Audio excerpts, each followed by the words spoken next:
Hello নমস্কার। শুরু করছি নবম দশম শ্রেণীর গণিত বইয়ের 15 পৃষ্ঠার 15 নম্বর একটি অঙ্ক। এখানে অঙ্কটি আছে যে 0.2 8-এর উপর পৌনঃপুনিককে 42.1 পৌনঃপুনিক এবং 8-এর উপর পৌনঃপুনিক দ্বারা গুণ করি। এগুলোকে আমরা পৌনঃপুনিক, আবার এগুলোকে আবৃত সংখ্যাও বলা হয়। মানে এটাকে যেহেতু দশমিক আর আছে, মানে আবৃত দশমিক সংখ্যা, এগুলাকে আমরা বলতে পারি আবৃত দশমিক সংখ্যা বলতে পারি। আমি বলছিলাম কি যে আগের ভিডিওতে বলছিলাম যে এখানে পৌনঃপুনিকওয়ালা সংখ্যাগুলোকে বা আবৃতওয়ালা সংখ্যাগুলোকে কি করতে পারি না, আমরা ডিরেক্ট গুণ করতে পারি না। এগুলাকে আমাদের সাধারণ ভগ্নাংশে রূপ দিতে হয়। যদি আমরা সাধারণ ভগ্নাংশে রূপ দিতে চাই তাহলে এটার আকার কি হয় একটু লক্ষ্য করি। যে কি বলছিলাম যে এখানে আমরা কি ভাববো, এখানে দশমিকও নাই, পৌনঃপুনিক চিহ্নও নাই। এটা আমরা ফ্ল্যাটভাবে চিন্তা করব, কি সাধারণভাবে সংখ্যা চিন্তা করব। এখানে মনে করব যে এটা 28, ঠিক আছে। তারপর আমাদের সূত্র অনুযায়ী আমাদের একটা বিয়োগ চিহ্ন আসে। কি বিয়োগ চিহ্ন দিতে হয় বলছিলাম যে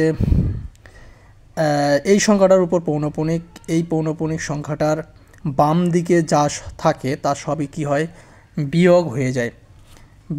এখানে বিয়োগ আমরা সংখ্যা দেখতে পাচ্ছি 2 বাকি আছে, তো এখানে আমরা 2 বিয়োগ করে দিব। 2 বিয়োগ করলে আমাদের ভাগ চিহ্ন দিতে হয়। ভাগ চিহ্ন দিয়ে কি করতে হয়, যটা সংখ্যার উপর আবৃত থাকে তটা কি নিতে হয়, 9 নিতে হয়।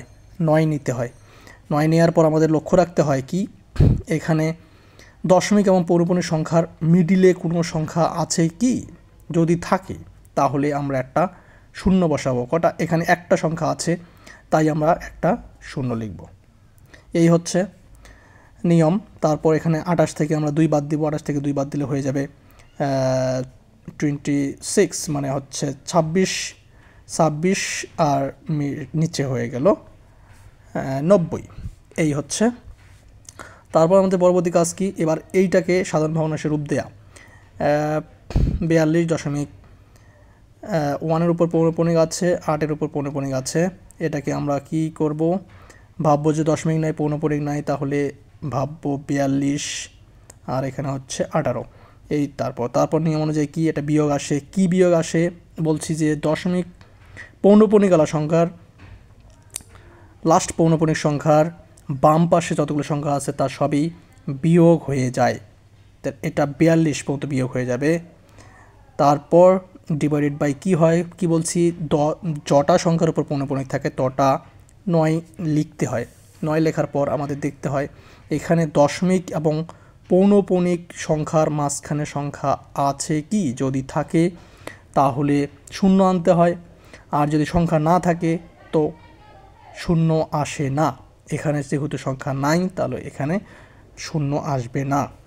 এখানে এবার আমাদের বিয়োগ করে দিতে হবে। 2 আছে 8, আমাদের 2 আছে 8-এর নাগাল ধরতে হয়, 6 হয়। আবার 4 আছে 11 হচ্ছে 7 আর হাতে থাকবে 1।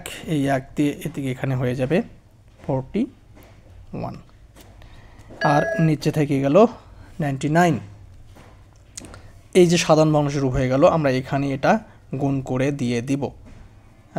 26/90 গুণ এখানে 41 হচ্ছে 76 ভাগ হচ্ছে 99।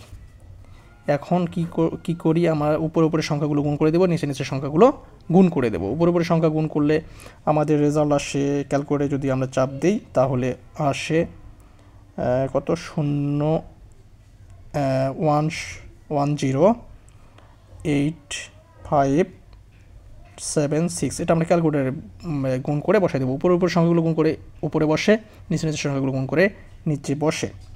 তাহলে নিচেরটা গুণ করলে হবে 8910। এই হচ্ছে। এখন এটা যদি আমরা ভাগ করে দিই, উপরের সংখ্যাটা তোলার পর নিচের সংখ্যাটা যদি ভাগ করে দিই ক্যালকুলেটারে, তাহলে আমাদের সংখ্যা আসবে কত, আসবে 12.18, তারপর হচ্ছে 5, আবার হচ্ছে 8, 5, 8, 5, এরকম সংখ্যা পাবো। আমাদের এখানে একটু আবৃত আকারে দেখাইতে হবে বা পৌনঃপুনিক আকারে দেখাতে হবে। দেখেন এখানে কি আছে যে 858585 বারবার আসছে, বারবার আসার কারণে আমরা বারবার ওটা লিখব না, আমরা একবারে লিখে দেব 1, এটা 1 অ্যান্ড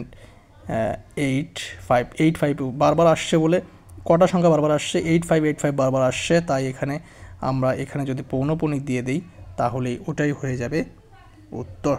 এটাই হচ্ছে উত্তর। ওকে, থ্যাংক ইউ।